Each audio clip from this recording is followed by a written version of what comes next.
বিভিন্ন মহলে গুঞ্জন চলছে ভারতে পালিয়ে যেতে মৌলভীবাজারের বড়লেখা ও জুড়ি সীমান্তে আত্মগোপনে রয়েছেন আওয়ামী লীগের সভাপতি মণ্ডলীর সদস্য সাবেক মন্ত্রী জাহাঙ্গীর কবির নানক। আর সীমান্তে নানক আটক হয়েছেন বলেও গুজব ছড়িয়েছে। তবে তাকে আটকের বিষয়টি বিজিবি, পুলিশ কিংবা র্যাব কেউ নিশ্চিত করেনি। নানকের আটকের বিষয়ে জানতে চাইলে জুড়ি থানার ভারপ্রাপ্ত কর্মকর্তা মেহেদী হাসান বলেন, সীমান্তে কাউকে আটক করা হয়নি, তবে নজরদারি বাড়ানো হয়েছে।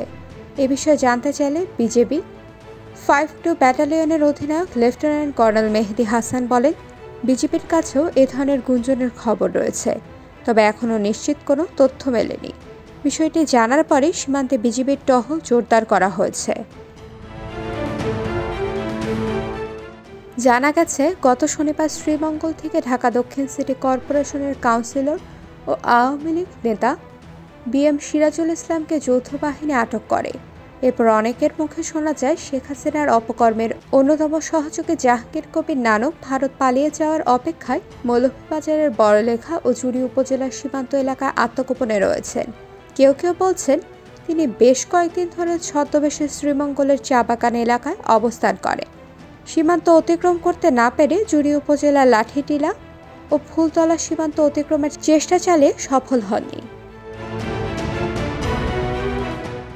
এরপর থেকে বড়লেখা উপজেলার উত্তর শাহবাজপুর ইউনিয়নের বড়াইল, কুমারশাল, পাল্লাথল ও দক্ষিণ শাহবাজপুর ইউনিয়নের বোবারথল সীমান্ত দিয়ে ভারত পালিয়ে যাওয়ার সুযোগ খুঁজছেন, কিন্তু সীমান্ত এলাকার বাসিন্দারা এ বিষয়ে নিশ্চিত কোনো তথ্য দিতে পারেননি।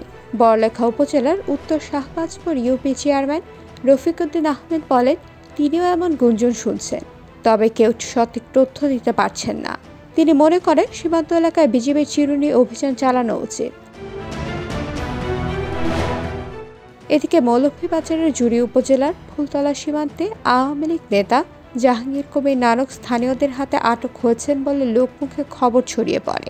ফেসবুকেও এরকম খবর প্রচার হয়, তবে ফুলতলা সীমান্তে পুলিশ তল্লাশি চালিয়ে খবরের কোনো সত্যতা পায়নি। IBTV USA news desk.